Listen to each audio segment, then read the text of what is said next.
বলছি আঙ্কেলকে একবার দেখা যাবে? হ্যাঁ প্লিজ প্লিজ আসুন। প্লিজ। ওষুধগুলো আজ থেকেই চালু করে দেবেন, আর একটা ইকো টেস্ট করে রিপোর্টটা নিয়ে কালকে একবার দেখা করবেন। ভয়ের কিছু নেই তো ডক্টর? একেবারে ভয়ের কিছু নেই বলা যায় না, কারণ ওনার একটা মাইল্ড কার্ডিও অ্যাটাক হয়েছে।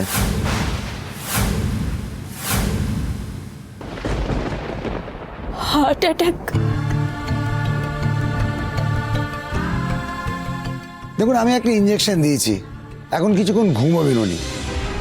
ওনার এই চেস্ট পেন এটা তো পুরনো, মানে এটা তো হঠাৎ করে হয়নি। উনি কি কোনো মেডিসিন খেতেন চেস্ট পেনের জন্য? চেস্ট পেনের জন্য মেডিসিন? বাবার তো কোনোদিন এসব প্রবলেম হয়নি, আজকেই হঠাৎ? না না, হঠাৎ নয়, ওনার চেস্ট পেনটা পুরনো, হয়তো তোমাদের কাউকে জানায়নি।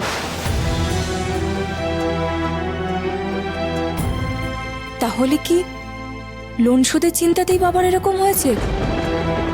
ডক্টর, এখনো আর কোনো বিপদ নেই তো ওনার? না, আপাতত তো নেই, তবে রিপোর্টটা এলে বুঝতে পারবো। যদি কোনো ব্লকেজ থাকে তাহলে একটা এনজিওপ্লাস্টি করতে হবে।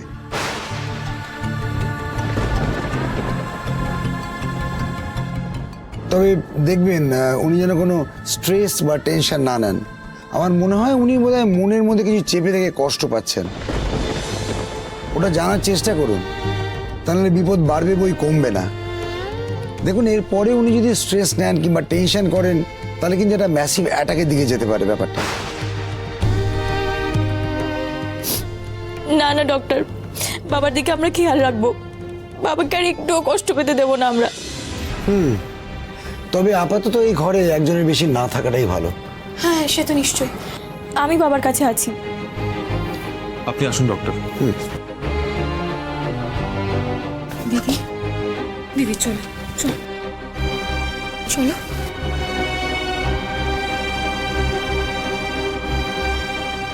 পালক, তুই টেনশন করিস না, জেঠু ঠিক হয়ে যাবে। তুই এখানে থাক, আমি জেঠিমার কাছে যাচ্ছি।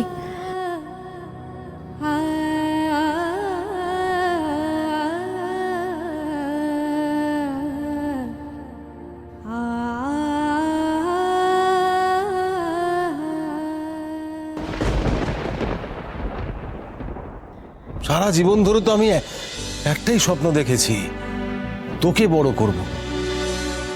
যখন খবরের কাগজে দেখেছি সেই মেয়েটা অলিম্পিকে হয়তো সোনা পেয়েছে, অমুক মেয়েটা মহাকাশ গেছে, কিংবা তমুক মেয়েটা অর্থনীতিতে নোবেল পেয়েছে, তখন ভেবেছি যে ওরা পারলে তুই পারবি না কেন? কেন তুই পারবি না? তোকে বিদেশে পড়তে পাঠাবার স্বপ্নটা আমি সেই সময় দেখেছিলাম। আমি তোকে অনেক উঁচু জায়গায় দেখতে চেয়েছি রে।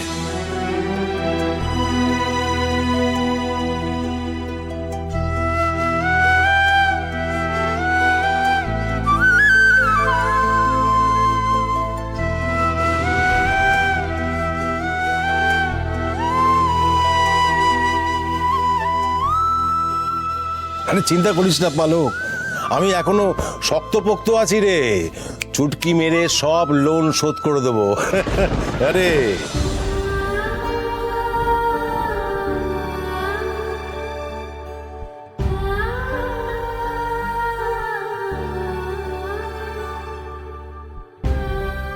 অপর্ণা, আমাদের সেই ছোট্ট পালক, এই পুচকে, যাকে আমি হাত ধরে হাঁটা শিখিয়েছি ছোটবেলায়, বলতাম হাঁটি হাঁটি পা পা, হাঁটি হাঁটি পা পা।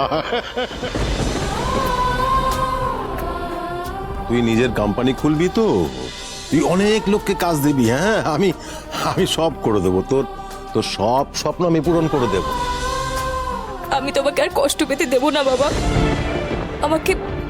আমাকে জানতেই হবে কি এমন কথা যেটা তুমি এখনো আমার কাছ থেকে লুকিয়ে রেখেছো। বাবা, তুমিই তো বলতে আমরা তিন শরীর এক আত্মা, আমরা সব সময় এক থাকবো বাবা। তুমি কিচ্ছু চিন্তা করো না, আমরা সব সময় এক থাকবো।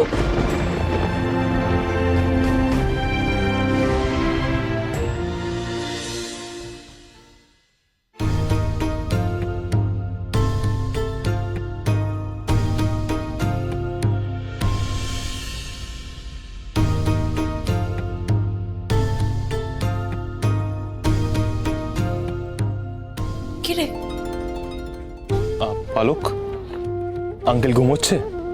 হ্যাঁ, ভোরবেলা ঘুমটা ভেঙে গিয়েছিল। আমি গিয়ে মাথায় হাত বুলিয়ে দিতে আবার ঘুমিয়ে পড়েছে। তাই মাকেও বললাম একটু ঘুমিয়ে নিতে। ভালো করেছিস, খুব ভালো করেছিস। দিদি এমনিতেই সারা রাত কান্নাকাটি করছিল। কাকিমা, তোমরা যদি না আসতে কি যে হতো, আমি আর মা তো কি করব কিচ্ছু বুঝতে পারছিলাম না। Thank you. এই এসব থ্যাংক ইউ কি বলছিস তুই? দেখ, জেঠুর এরকম অবস্থা আর আমরা নিজেদের লোক হয়ে আসবো না? তাছাড়া আমার তোকে সরি বলা উচিত। তুই এতবার কল করলি, তারপর আমি তোকে কল ব্যাক করলাম। আসলে কি বলতো, আমার ফোনটা না সাইলেন্ট মোডে ছিল, আর আমি কোথাও খুঁজে পাচ্ছিলাম না আমার ফোনটা। যাকে ছাড়, জেঠু এবার কিভাবে তাড়াতাড়ি রিকভার করবে সেই ব্যবস্থাই আমাদেরকে করতে হবে। রাইট, আঙ্কেল সুস্থ হয়ে উঠলেই পালক ভালো থাকবে। কাল রাতে ওর যা অবস্থা দেখলাম।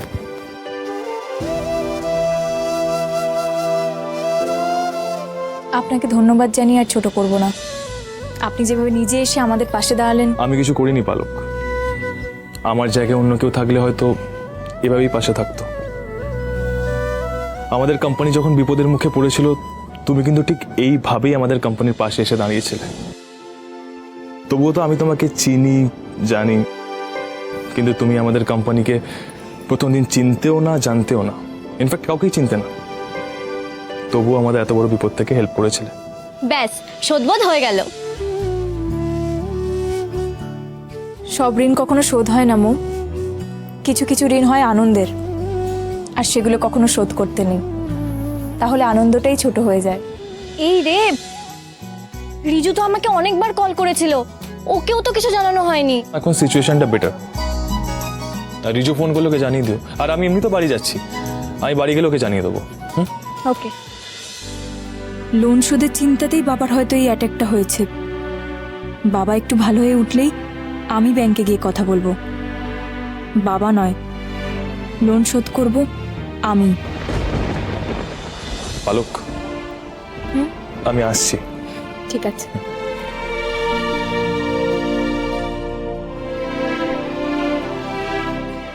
কি হলো, কিছু খুঁজছো?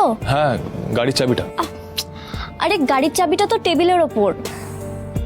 তো আসলে কালকে রাত্রে আঙ্কেলের জন্য ওষুধ নিয়ে এসেছিলাম না, তাই গাড়ির চাবিটা ওখানেই রেখে দিয়েছি। পালক, গাড়ির চাবিটা দেবে প্লিজ।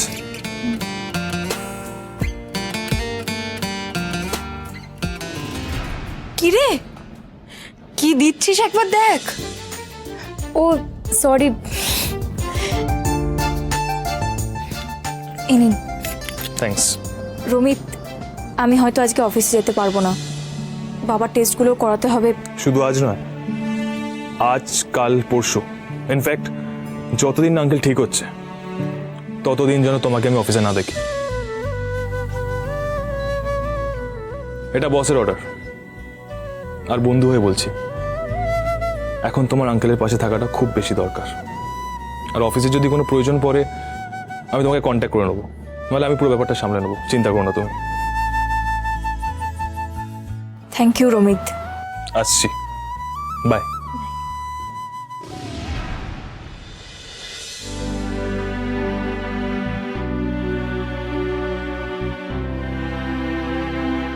এই কি এত ভাবছিস তুই? জেঠু ঠিক হয়ে যাবে, তুই এত টেনশন নিস না। আচ্ছা তুই এক কাজ কর, তুই আমার সাথে চল, দেখবি একদম টেনশন ফ্রি হয়ে যাবি। না রে মোম, আমি বরঞ্চ এখানেই থাকি। বাবাকে টেস্টগুলো করাতে নিয়ে যেতে হবে।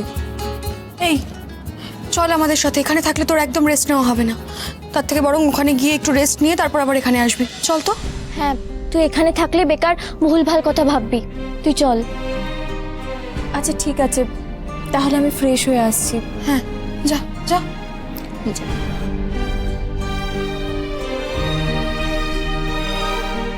তোর বাবাকে একটা ফোন করে জানাই, বুঝলি?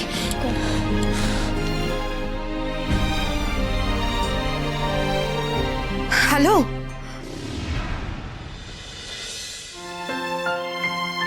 কি হতে পারে? শরীর খারাপ? তাহলে মমতা আমাকে মাঝরাতে একবার ফোন করে বলতো যে রেজু তুমি এক্ষুনি চলে এসো, আমার মাথায় হাত বুলিয়ে দাও। তাহলে কি ও আমার উপর রাগ করে আছে? কিন্তু আমি তো কিছু করিনি। তাহলে কাল রাত থেকে ও ফোনটা কেন ধরছে না? কাল রাতে ওকে গুড নাইটও বলতে পারলাম না, আর সকালে ওকে ওয়েক আপ কলও দেওয়া হলো না। কিছু তো একটা হয়েছে ওর, কিছু তো একটা হয়েছেই।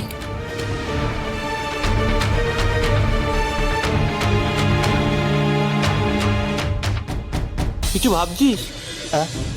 না, বলছিলাম তুই এমনভাবে ভাবছিস মনে হচ্ছে যেন তুই মহাকাশে পাড়ি দিবি ফুস করে। ওরা ওরম ভাবে না বাবা, আমি অ্যাকচুয়ালি একটা অন্য ব্যাপারে ভাবছিলাম। এত ভাবিস কেন? হাঁটু ব্যথা করবে তো। বাবা, আমার একটা আর্জেন্ট কাজ আছে, আমাকে বেরোতে হবে। কোথায় যাচ্ছিস? ভয় পাচ্ছিস কেন? আমি কি তোকে গান গাইতে বলছি নাকি? আরে বাবা, আমি কলকাতায় এমন একজন গায়ককে জানি যে কারোর সঙ্গে দাঁড়িয়ে 30 সেকেন্ড কথা কইতে চায় না। কেন বলতো? কেন? যদি কেউ ওর কাছে ফ্রিতে গান শুনতে চায়, উড়িয়া বাবা, ওই ব্যাপারে লোকটা হেভি শেয়ানা ফেলো করি মাকো তেল, সে তুমি যেই হও না কেন। বাবা, আমার সত্যি একটা ইম্পর্ট্যান্ট কাজ আছে, আমাকে বেরোতে হবে প্লিজ। আহা বাবা, তুই বলতো তোর সঙ্গে কতদিন ভালো করে বসে আড্ডা দেওয়া হয় না? হয় না? বস বস বস বস বস বস বস। জানিস, আমি আমার দিব্য চক্ষু দিয়ে দেখতে পাচ্ছি তুই খুব নাম করেছিস গায়ক হিসেবে, আর বাবা হয়েও আমি অ্যাপয়েন্টমেন্ট নিয়ে তোর সঙ্গে দেখা করতে যাচ্ছি। বাবা, তুমি যে কি বলো না মাঝে মাঝে, মানে আমি পুরো কনফিউজড হয়ে যাই। গ্যাস দিচ্ছি বাবা, যাতে তুই গ্যাস খেয়ে উঠতে উঠতে তোর মায়ের হাত থেকে আমার হাতে চলে আসিস। বাবা বেলুন, বাবা রিজু, তোর কি মনে হয় বাবা? একমাত্র তোর মাই তোকে ভালোবাসে, আর আমি বাসি না? আমার মধ্যেও আছে রে, ভরপুর আছে। কি ভরপুর আছে? ভালোবাসা। হ্যাঁ, ভালোবাসা ভরপুর আছে। আরে বাবা, তোদের ভালোবাসবো না তো কাদের ভালোবাসবো? তুই, রমিত, রশ্মি, এরা হচ্ছে আমার এক একটা কি বলে, আমার এক একটা হার্ট, হ্যাঁ, লাং, কিডনি।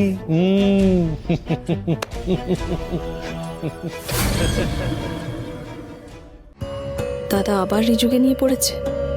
কি চাই ওর? চাই তো অনেক কিছুই, দিচ্ছে কে বল? আমি কি ভাবছি সেটা দাদা জানলো কি করে? দাদা কি মনের কথা পড়তে পারে নাকি? পারি, সব বুঝতে পারি কার মনে কি চলছে। এই যে আমি তোকে ভালোবাসি, এটা তোর মা চায় না। শুধু তোর মা কেন, অনেকেই চায় না।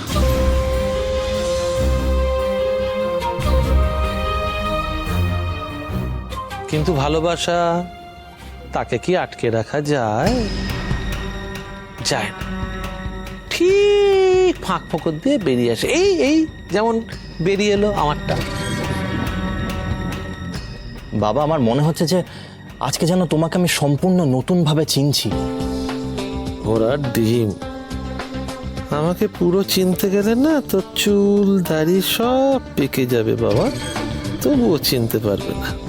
মায়ের মতন তুমিও আমাকে এত ভালোবাসো? এই ভালোবাসাটা অনেকটা সাপের ব্যাংকে ভালোবাসার মতো বাবা। ধরবো আর কপাত করে গিলে নেব। এই প্রপার্টি, কোম্পানি, সব কিছু হবে আমার। আমি হব মালিক, আর দময়ন্তী হবে আমার দয়ার পাত্রী। বৌদি, তুমি প্লিজ কাজ শেষ করে তাড়াতাড়ি ফিরে এসো, না হলে কিন্তু রিজুকে তোমায় হারাতে হবে। হ্যাঁ, আমি অফিসে যাব, বাট একটু লেট হবে। না পারতো না, পালককে সবার মধ্যে ইনভলভ করো না। পালকের বাবার মাইল্ড অ্যাটাক হয়েছে।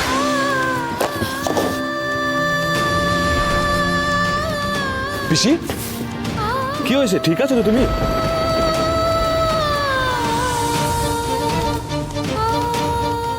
হ্যাঁ, আমি ঠিক আছি। তুই কি বলছিলিস? পালকের বাবা এখন কেমন আছে? কাল রাতের থেকে একটু বেটার আছে। আমি কালকে সারা রাত ওখানেই ছিলাম। আজ ইকোর টেস্ট আছে, ব্লকেজ থাকলে দেন এনজিওপ্লাস্টি করতে হবে। আর মোমের মা কালকে ওখানেই ছিল, ওরাই মনে হয় ডক্টরকে ডেকেছে। সেই জন্যই কাল রাত থেকে মোম ফোন ধরেনি।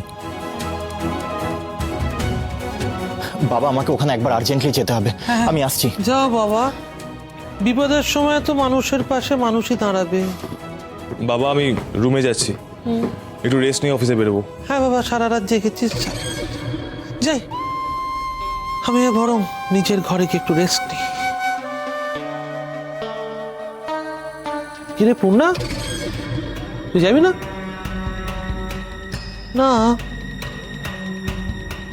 ওদিকে তো তোদের সবারই কোনো না কোনো ভাবে কানেকশন ফিট করা আছে, একমাত্র আমার মেন তারটাই কাটা। আমি বড্ড একা। এরকম সময়ও তোর এই সমস্ত কথা বলতে ইচ্ছে করছে, তাই তো? কি সমস্ত কথা বললাম? তুই কি ভাবছিস আমি তোর সঙ্গে ঠাট্টা? আরে না না, আমি তোর সঙ্গে ঠাট্টা করছি না। আসলে কি জানিস তো, পুরনো প্রেম আর রাস্তায় পড়ে থাকা প্লাস্টিক কখনো নষ্ট হয় না, কোনো না কোনো সময় পায়ে জড়াবে। মন খোঁজে তার মনের মানুষ, মন কাঁদে রে। মন খোঁজে তার মনের মানুষ, মন কাঁদে রে।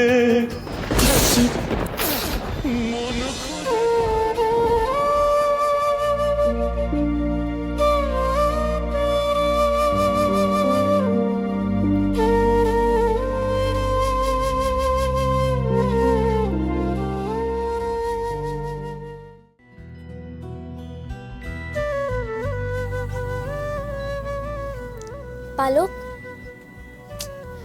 এই পালক, তোকে আমি এই জন্য এখানে নিয়ে এসেছি বসে বসে ভাববি বলে। বারবার বাবার কষ্টটা মনে পড়ছে জানিস। কাল রাতে কতটা কষ্ট পেয়েছে বলতো। পালক, মানুষের কি শরীর খারাপ হয় না বলতো? তাই বলে কি তুই এইভাবে ভেঙে পড়বি? তুই তো জানিস মোম, আমি বাবার সঙ্গে কতটা অ্যাটাচড। আমার যা কিছু আবদার সব বাবার কাছে, কখনো মার থেকে কিছু চাইনি। 6 বছর বাবাকে দেখিনি, কিন্তু জানিস একটা দিনের জন্যও মনে হয়নি আমি বাবাকে মিস করছি। সব সময় মনে হতো বাবা আমার সঙ্গেই আছে। কিন্তু কাল রাতের পর আমি খুব ভয় পেয়েছি জানিস। ভয়? কিসের ভয়?